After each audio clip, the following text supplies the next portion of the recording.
Les gens adorent se rendre importants en faisant croire que ce qu'ils font est très très complexe. Moi, à la base, je suis docteur en sciences de la santé spécialisée en immunologie.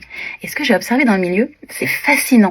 Les gens utilisent le langage comme un moyen de se distinguer, de se mettre au-dessus des autres et de dire sans le dire « moi, je suis une experte et toi, tu peux pas comprendre ». Le sociologue Pierre Bourdieu parle de distinction de classe, le fait que les classes dominantes maintiennent leur domination en rendant leur statut inaccessible pour les classes populaires, entre autres en adoptant une certaine façon de parler. Et cette distinction, elle se rejoue dans le milieu professionnel. Michel Foucault explique que le langage d'expert permet de définir qui a le droit de parler et qui a bien le droit de fermer sa bouche. Quand j'ai débarqué dans la recherche, au début, j'étais impressionnée par ça. Puis, on apprend à connaître les gens et ce qu'ils font, et puis ça se voit. Les gens sont normaux, en fait. Il y en a même de très très cons.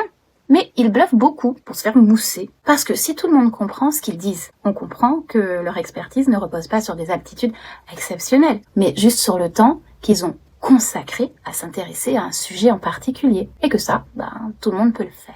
Mais si tout le monde peut le faire, à condition d'y passer du temps, leur statut, leur prestige, tout ça s'effondre. Alors, ils entretiennent la complexité. Pas pour être précis, mais pour rester au-dessus.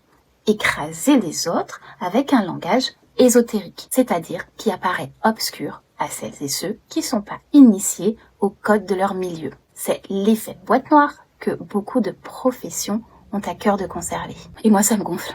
Je trouve ça ridicule. Ce sont que des mots. Ne te laisse pas impressionner par des mots et une personne qui manie bien la langue. Surtout que souvent, plus les mots sont impressionnants, plus la façon de parler les rend complexes, plus il y a de chances que derrière, il y a une personne avec un ego fragile qui lui donne envie de se faire mousser. Il y a quasiment rien que ces gens-là maîtrisent que tu serais pas capable de comprendre si tu t'y intéressais autant qu'eux. Alors, face aux médecins, aux psy, aux coachs, aux avocats, aux avocates, et j'en passe, aux personnalités politiques. Qui a dit ça ? Sens-toi libre d'échanger d'égal à égal, de juger leurs compétences, leur attitude, de vérifier leur dire, d'évaluer si tu es satisfait ou satisfaite. Non, ce n'est pas trop compliqué pour que tu comprennes. Si la personne n'est pas capable de rendre son langage accessible, soit elle est incompétente, soit elle est imbuvable. Et en général, ça va de pair. Prends bien soin de toi.